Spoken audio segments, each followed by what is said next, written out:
Hi, good day everyone. So today, this was a question that was sent to me from a student, and we're going to learn how to do a question. This is multiplication of algebraic fractions. So the first step is, well, this is the question: 5pq over r squared multiplied by qst over 3p multiplied by 6rs over q squared t. Now, when you have questions like this, we always tend to do the numerator first. So we're going to do the numerator. Now, what is your numerator? Those are your values in top on your fractions. So the numerator is 5pq multiplied by qst multiplied by 6rs. The next thing that you need to remember is that the relationship between 5, P, and Q, when you see numbers and letters together like that, the relationship between it is multiplication. So what this is saying is 5 multiplied by P multiplied by Q, right? Now we have multiplied by, what is this? Q multiplied by S multiplied by T. We have multiply, and this last one is 6 multiplied by R multiplied by S. Then you're going to do something called group like terms. That means everything that is similar to each other. If it's numbers, we'll group the numbers together. If it's P's, we'll group the P's together. If it's Q's, we'll group the Q's together. If it's S, we group all the S's together. If it's T's, we group all the T's together. And if it's R's, we group all the R's together. So first off, we have 5. You cross it off. So this will let you know that I have used 5, so I don't need to use back 5. You look in the entire thing. Is there another number? Yes, 6. So you cross off 6, multiply by 6. So you know you have used 5 and you have used 6. The next one is P. So multiply by P. You cross that off. You're going to look and see, is there another P? There isn't. So now we go to the next term, which is multiply by Q. Cross that off so we know that we have used it. Is there another Q? There is. It's right here. Multiply by Q. Right. Then we have S. Multiply by S. You look in the entire thing. Is there another S? There is. Right here. Multiply by S. Then T. Multiply by T. Then multiply by R. So 5 by 6 is 30. Multiply by P. Multiply by Q. Multiply by Q is Q to the power of 1 by Q to the power of 1. Now Q by Q we could see is Q squared.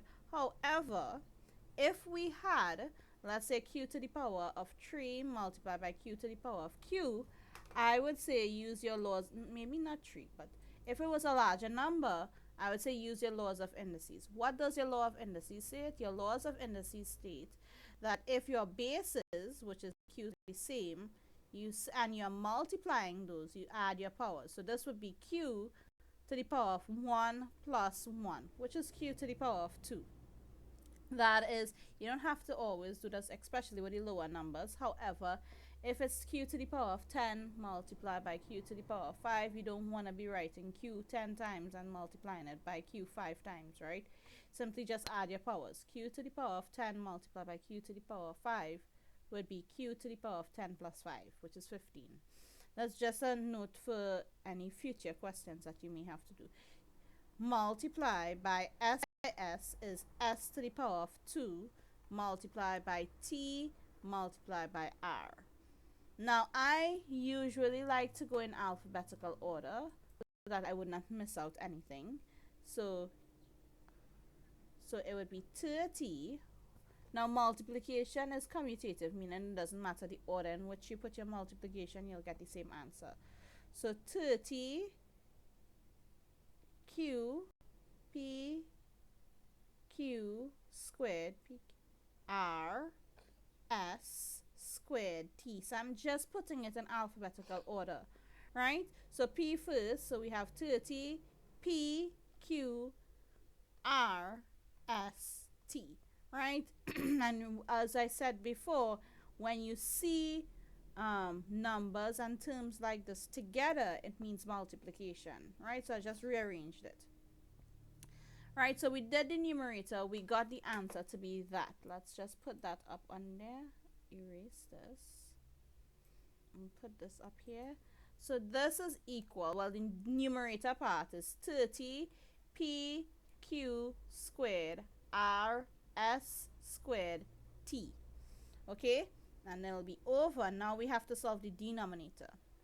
Your denominator is r squared multiplied by 3p multiplied by q squared t, which means r squared multiplied by 3 multiplied by p multiplied by q squared multiplied by t.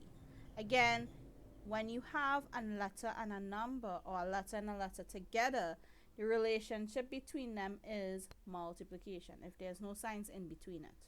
Right? So I'm going to put my number first. This is 3. And again, I'm going to put it in alphabetical order. So we have 3 here.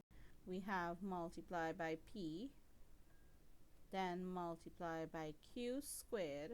There's nothing similar together, by the way. I'm checking that as I go. Multiply by r squared. Cross that off.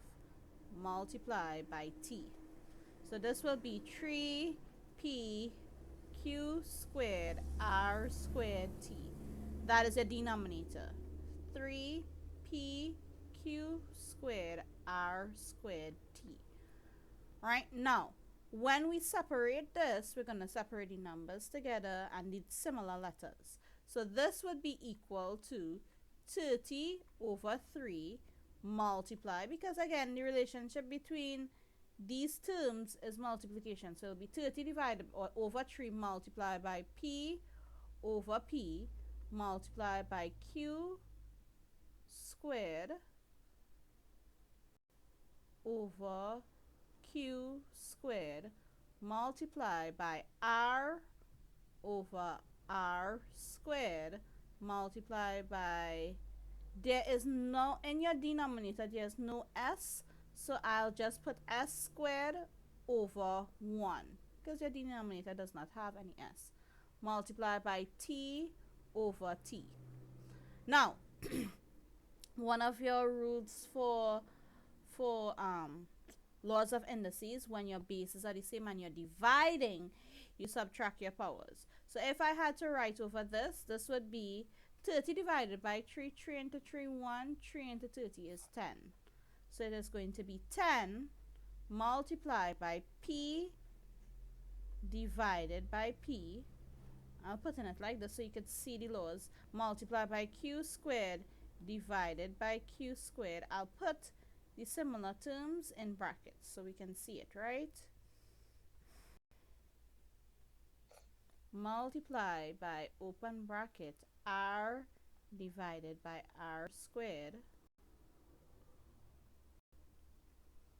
multiply by open bracket s squared. S squared divided by 1 is s squared, so we'll just leave it as s squared. Multiply by open bracket t divided by t. Right? So this would be, again, when you are dividing, your laws of indices state your bases are the same and you're dividing, you subtract your powers.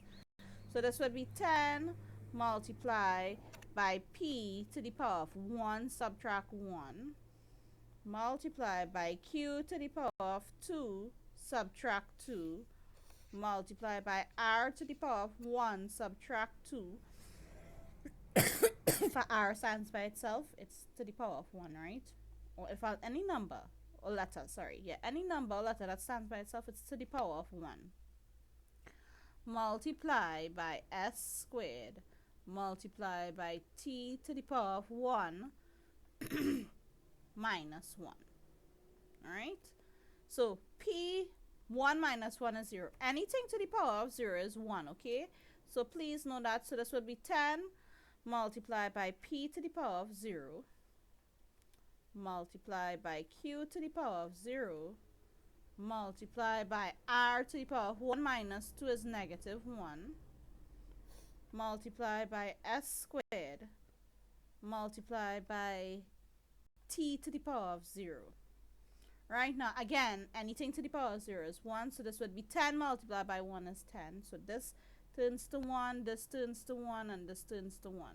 So the answer would be 10 r to the negative 1 s squared. And that would be your answer for this question.